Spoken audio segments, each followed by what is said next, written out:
And how do I? Does it even hydrate you? Of course it fucking hydrates you. It's water. What do you think? Water doesn't hydrate you? You're scared of bubbles?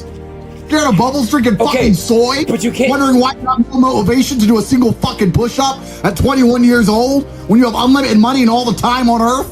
You're right. Bro, something wrong with you. I'm not gonna lie, bro. You That's are. on the stream. Motivation is not a real thing. You are never going to be permanently motivated to do things that you don't want to do. So then, Andrew, how do I do it? Like, how do I do it?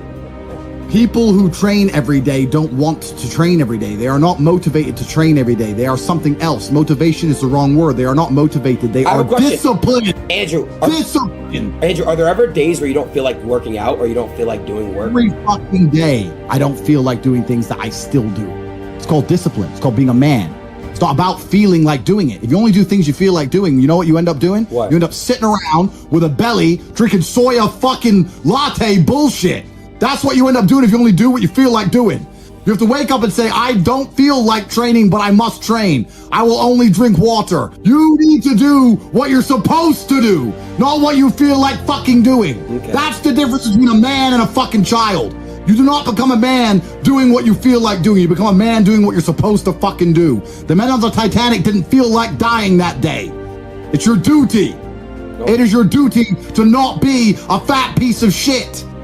But you fucking it up because of a lack of motivation. Nah, bro, what the fuck? You're dead serious. Am I laughing? Do you see any dice? Do you see any dice? No. Do you know why? Why? Because this isn't a fucking game, young man. I'm deadly fucking serious. If you were my son, I would walk into your bedroom and beat the living fuck out of you. What? But luckily, in GTA, right? I'm gonna fuck you up at that as well. But in the real world, you need some real lessons, young man. Anyways. You need to fix that. Next time we do the stream, I want to see a six-pack. Okay, I promise, Andrew. We talk about weak men. This is what's scariest about this entire agenda they're trying to purport. Because their ideas, like the feminist idea and like the mainstream idea and like Logan Paul's ideas, all their ideals is if we weak. Becoming a man and staying a man is a very long process, and it's a very, very long journey. That's what I say to the young men. Heartbreak, depression, sadness, these are all fantastic motivators. I'm telling you why they're a fantastic motivator. You go to a guy who's heartbroken, he has all the motivation in the world to send 300 text messages.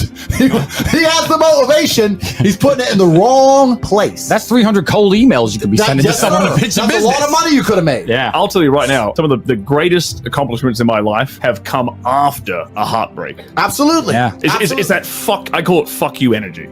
Yeah. No. You take that and you're like, because some guys will get butthurt about that and they'll sit there and they'll wallow in self-pity.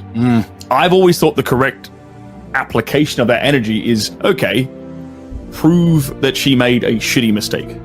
Go out and become a fucking millionaire. Go out and become a kickboxer, right? And then she's going to look around when she's 50 pounds heavier in a year's time. You're like, motherfucker, I let him go. Yeah. You can, and internally, Be happy. my ego could be like, Yeah. I got you. Life's gonna hurt you, and how you use that pain is completely and utterly up to you. You can use that pain to galvanize yourself as a man and become a better man you've ever been. I'm not saying that I'm only successful because of some chick. I'm saying that every single time that I was heartbroken, I never wasted a second. I was never wallowing. That's what I'm saying. Especially as a young man. Absolutely. Yeah. We talked about this on the show. You're going to get your heart broken as a young man. I've had it happen to me. Yep. We've all had it happen to us.